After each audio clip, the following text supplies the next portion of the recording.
Bulenya pakai motor, dicegat sama polisi, berantem. Dia pakai headset tuh, enggak pakai helm. Oh, yeah, you want to steal money. You want to steal money.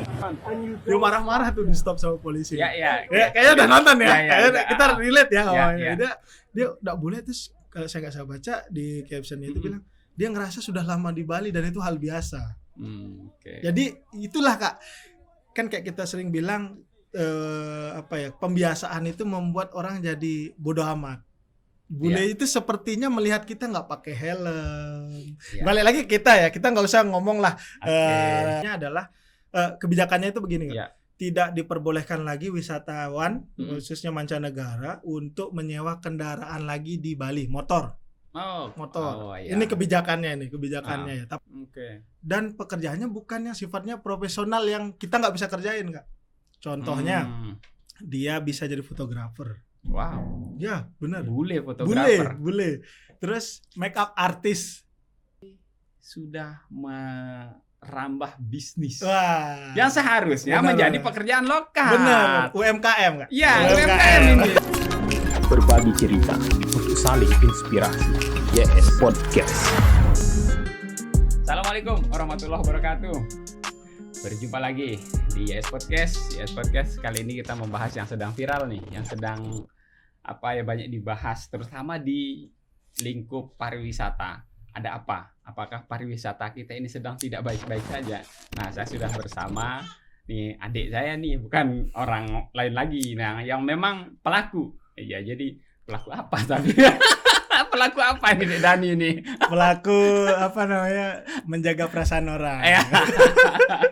Ya, Dek Dani ini adalah pelaku wisata, bergerak di bidang tour and travel sudah cukup lama. Jadi ketika dia membuka bisnis sejak dia jadi mahasiswa ternyata. Nah, ini dibawa juga. Tadinya dia membuka di Jogja, tapi karena disuruh pulang, akhirnya buka lagi di sini. Oke, Dek Dani apa kabar? Alhamdulillah sehat Kak. Sehat, baik ya. Iya, alhamdulillah. Kalian gimana kabarnya nih? Alhamdulillah baik, sehat juga. Kayaknya tambah gendut saya atau? Oh iya dong, kalau saya kayaknya tetap. Ya, Dek Dani kalau melihat pemberitaan ini, saya lihat di media-media online ini ternyata ada kecelakaan. Ya. Dan kecelakaannya ini nggak biasa. Benar. Korbannya itu adalah warga negara asing. Atau sering kita di sini sebut bule. Benar. Ya, bule ini kecelakaan terus di beritanya dia menggunakan kendaraan sendiri. Iya, benar. Motor. Gitu. Iya, benar. Nah, ini kan buat kita sampai ada korban nyawa or WNA lagi kan. WNA, ya. Ini kan buat negara kita kan jadi urusan besar. Benar. Nah, karena urusannya nyawa. Iya, kalau lecet-lecet mungkin agak apa-apa, tapi tetap lecetnya bule itu jadi berita besar loh. Nah, ini kan yang membuat kita masa sih hal-hal kayak gini terulang lagi. Nah, ini akan kita tidak inginkan. Siap. Di satu sisi saya juga lihat pemberitaan di Bali. Ya. Kita bahas ya. Ya, kita bahas Balinya aja kayak. Spesifiknya ke sana ya. Tapi kita mulai dari kecelakaan yang ada di sini. Oke. Sebetulnya apa yang terjadi nih dari pengamatan teman-teman tour and travel? Kenapa bisa gitu loh? Artinya si pengguna pemotor ini kemungkinan kan ada berbagai macam spekulasi. Benar. Tapi dari berita terakhir ini apa yang bisa disampaikan kepada masyarakat kita? Apa yang terjadi kecelakaan itu? Kalau soal kemarin yang kecelakaan itu Kak, sebenarnya saya fokusnya malah ke izin mengemudinya. Itu SIM-nya SIM-nya. Karena setahu saya SIM itu kan ada dua kategorinya. Ada yang bersifat internasional atau hanya berlaku di nasional. Tapi kan SIM kita yang baru itu sudah internasional sebenarnya. Di ASEAN pun masih bisa dipakai.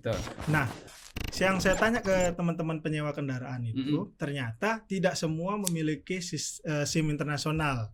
Itu bisa jadi tolak ukur kita bagaimana orang itu bisa nyewa kendaraan lah ya. Jadi kenapa dia bisa tidak punya SIM bahasanya gitu, tapi bisa nyewa kendaraan.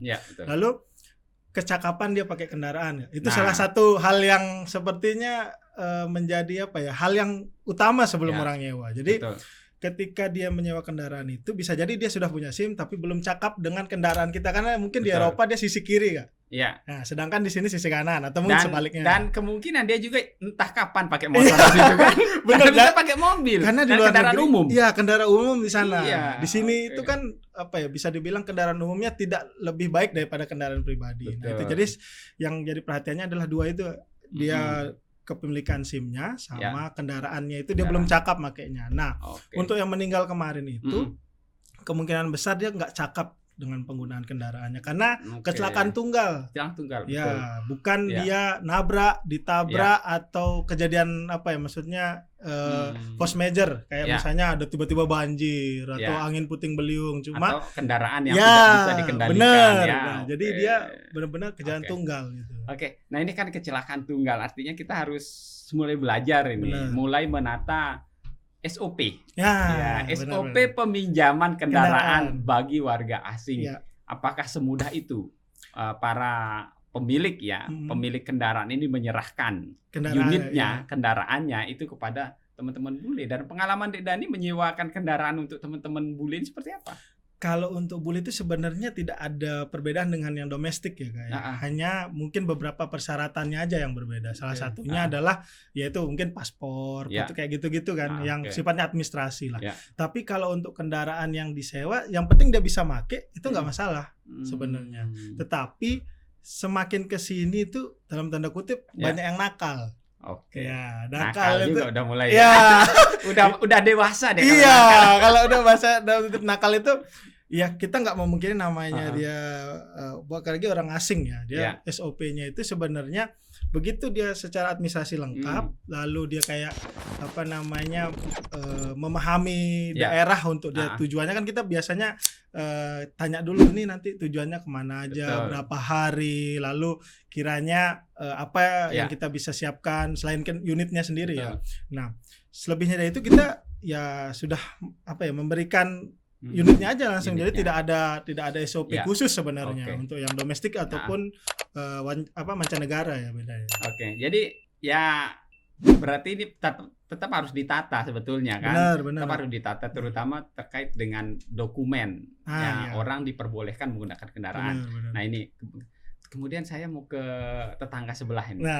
Di Bali. Sister kita ya. Ya, di sister kita yang memang pariwisata di sana sudah tertata begitu apik. Benar. Sangat apik menurut saya. Dan saya bilangnya ekosistem, Kak. Ya, ekosistemnya betul. Itu kalau mau melihat ekosistem pariwisata Bali gitu. Benar. Nah, cuman ada yang mengusik sampai bahkan surat terbuka ke gubernur. Oh ya, somasi. Bukan somasi, Kak. Petisi kepada gubernur bahwa ternyata Bali tidak baik-baik saja dengan pariwisatanya gitu. Kita melihat, mohon maaf ya, yang terakhir ya, mungkin selayang pandang saja saya baca berita gitu. Bule sudah merambah bisnis yang seharusnya menjadi pekerjaan lokal. Benar, UMKM Kak. Ya, UMKM ini ya. Nah, Dek Dani, ini kan kita tidak mau terjadi di sini. Iya, benar. Jangan sampai terjadi di Lombok. Jangan sampai kita sebagai warga lokal jadi bahasanya pendatang malah. Ya, mau apa pula kok kebanyakan bule di sini ya. Bahaya itu. Iya, benar. Nah, apa yang terjadi sebetulnya dari komunikasi Dek Dani dengan teman-teman tour and travel yang ada di Bali gitu? Kalau yang pertama jadi jadi bahan utama yang saya baca gitu dan saya komunikasi sama teman tuh, yang bikin kaget kita sebenarnya bukan hari ini nih Kak. Hal ini bukan hal yang bukan hal yang sebenarnya tiba-tiba booming gitu atau viral bahasa sekarang viral ya. Tapi ini sudah terjadi bisa dibilang 5-10 tahun terakhir lah. Dalam arti kata mereka ya tetap pasti dibina kan ada di sana kan ada polisi pariwisata juga, ada bahasanya mungkin polisi adat kayak pecalang gitu kan, itu pasti tetap ada pembinaan. Tetapi saya nggak tahu kenapa ya kekuatan netizen kita belakangan ini kayaknya ganas-ganas ya kayak. Maha benar netizen. Makanya saya selain pejabat ternyata hal-hal yang kayak gini itu kita peka ya. Itu salah satu bentuk kita kan kontrol kita sebagai kontrol sosial. Kontrol sosial di sana. Nah, yang pertama terjadi awalnya itu adalah soal petisi dari 15 WNA. Itu satunya Amerika kalau saya nggak salah, sisanya dari Rusia. Itu soal ayam berkokok.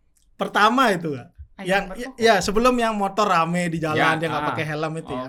Jadi itu ayam berkokok setiap jam 5 katanya dia berkokok, dan itu dia sudah nginep di sana selama 1 bulan di homestay. Kalau saya nggak salah namanya di daerah Badung di Kuta Selatan itu di Kabupaten Badung. Dia katanya setiap hari selama sebulan tuh berkokok terus. Pikiran saya sebagai yang biasa juga tinggal di pedesaan, kayaknya ayam tuh berkokok, nggak mungkin dia ngobrol ya. Itu hal yang mungkin bisik-bisik kalau iya, itu hal yang lumrah, hal yang wajar gitu. Iya, betul. Lalu dia bikin petisi ke kecamatan. Awalnya dia tanya untuk kenapa kok bisa ini jam 5 selalu berkokok, kita terganggu tidurnya. Diselidiki, dikasih mediasi, ternyata yang punya homestay kandang itu sama yang punya homestay itu bersaudara.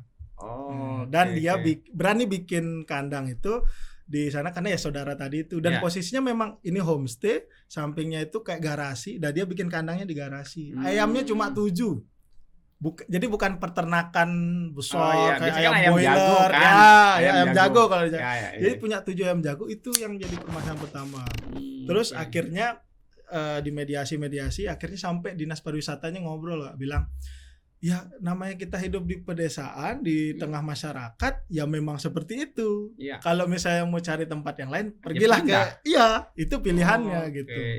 Dan kalau saya baca berita terakhir ya sudah selesai, karena kan sudah mungkin sudah ada win-win solution ya, mungkin apa ayamnya digas, tapi kayaknya itu tetap kesalahan dari yang menginap sih, karena kalau ayam itu kearifan loh. Iya. Masa kita mau larang ayam berkokok? Bener, itu saya sampai sekarang nggak bisa ya ayam yang jadi masalah. Jadi intervensi. Jadi awal pemantik utama itu ayam berkokok itu. 15 WNA itu saya baca. Terus saya komunikasi yang lain, ternyata merambat sampai ke penyewaan kendaraan.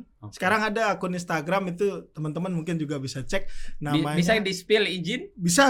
Udah saya udah izin tuh Kak, di direct message-nya saya bilang namanya Moscow in Bali. Itu nama Instagramnya. Jadi dia men-share sejak 10 Februari pertama postingannya itu soal bisa karena dia Moscow in Bali itu kita udah jelas ya ke negara mana ya gitu. Dia hampir dari 10 Februari sampai dengan hari ini itu dia posting semua bule yang membuka bukan membuka pekerjaan ya, tapi jadi bekerja di Bali. Dan pekerjaannya bukan yang sifatnya profesional yang kita nggak bisa kerjain Kak. Contohnya dia bisa jadi fotografer. Wow. Ya benar. Bule fotografer. Bule. Terus makeup artist. MUA yang sekarang lagi ngehits itu. Terus yoga. Jadi struktur yoga gitu, surfing. Nah ini yang menurut saya yang paling urgent adalah dia jadi guide. Serius ini Kak, ini serius nih. Saya sebagai pelaku saya juga nggak lucu kan? Ini guide ini, dia jadi guide Kak. Dia jadi guide. Nggak lucu aja menurut saya. Bener, jadi guide. Dan apa ya kayak jadi guide itu dia kayak ngajak teman-temannya, saya lagi di Bali nih, ayo nanti saya temenin gitu. Gitu, waduh, ini mengambil ini, mencari nafkah. Seharusnya dia itu jadi turis. Iya. Tapi kenapa ikut mencari nafkah di situ? Saya bilangnya karena kita ini terlalu welcome sama turis, bahasanya Kak. Jadi dalam arti kata terlalu welcome itu kadang kalau sama yang domestik itu ya kita sensitif. Iya, kita kayak merasa tidak lebih tinggi levelnya daripada kita bawa bule. Betul. Karena kalau di Bali kan bule sama domestik itu malah kayak sama rata Kak. Karena kan dia bule kan pada kesana, domestik pun dari Jogja, dari Bandung, Malang pasti mainnya ke Bali. Terbuka. Terbuka gitu Kak. Jadi begitu saya baca berita itu saya konfirmasi ke sana dan memang nyatanya memang seperti itu. Jadi tapi mereka kucing-kucingan. Dia pakai grup Telegram. Wah, lebih Telegram, bener.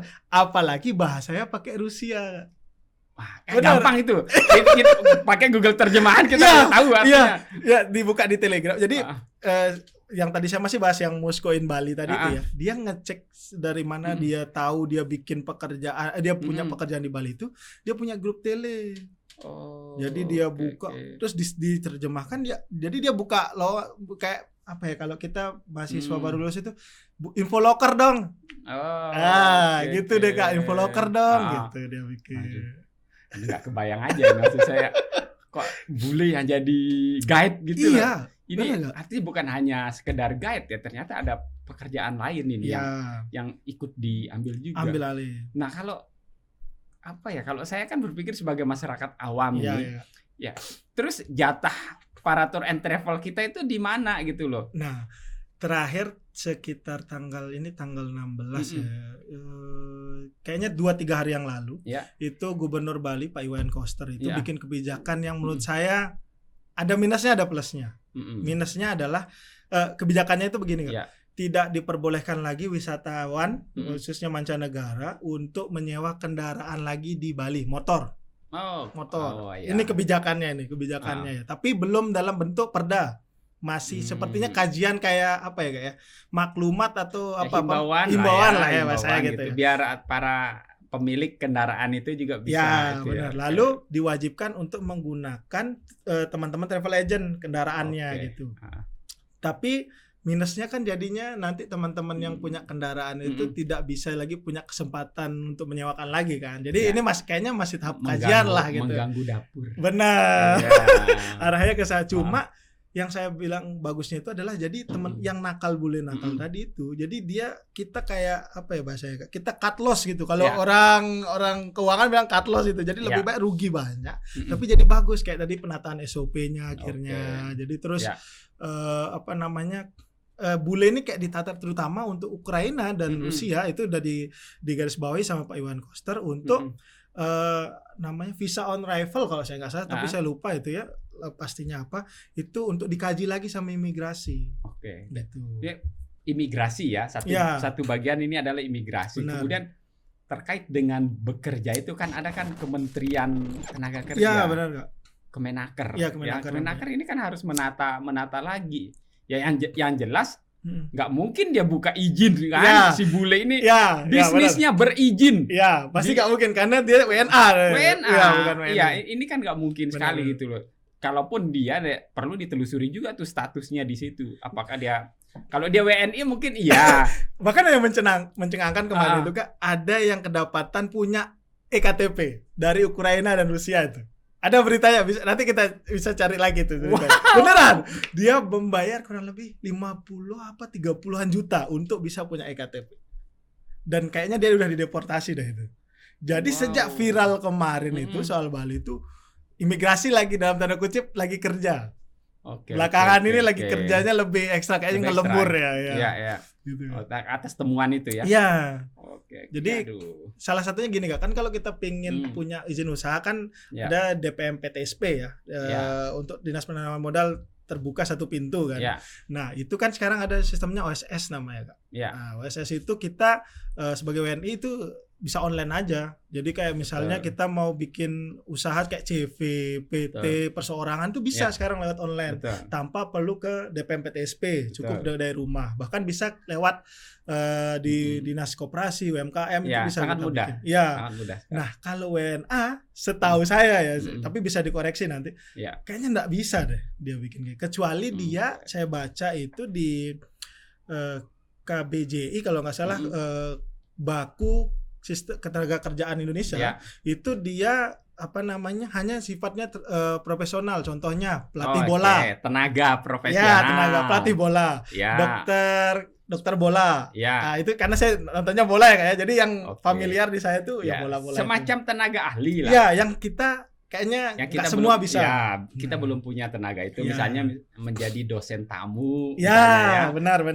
Didatangkan izinnya itu gitu. Dia itu sebagai aktivitas dia selama di sini. Benar. Karena kegiatan profesionalnya. Dan itu ada batas waktunya nggak? Kan selalu kan imigrasi memberikan batas waktu. Benar. Tapi kalau yang sampai membuka bisnis kan itu ada sesuatu dan lain hal, dia bisa lama loh. Benar. Di sini. Benar. Makanya bahkan ada yang terakhir itu kalau saya nggak salah nonton yang viralnya itu bulenya pakai motor, dicegat sama polisi, berantem, dia pakai headset tuh, nggak pakai helm. Yeah, you want to steal money? You want to steal money? You want to steal?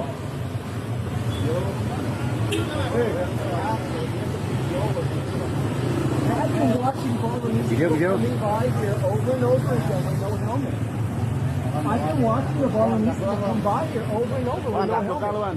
Dia marah-marah tuh di stop sama polisi. Kayaknya udah nonton ya. Kayaknya kita relate ya. Dia nggak boleh, terus kalau saya nggak salah baca di captionnya itu bilang dia ngerasa sudah lama di Bali dan itu hal biasa. Jadi itulah Kak, kan kayak kita sering bilang pembiasaan itu membuat orang jadi bodoh amat.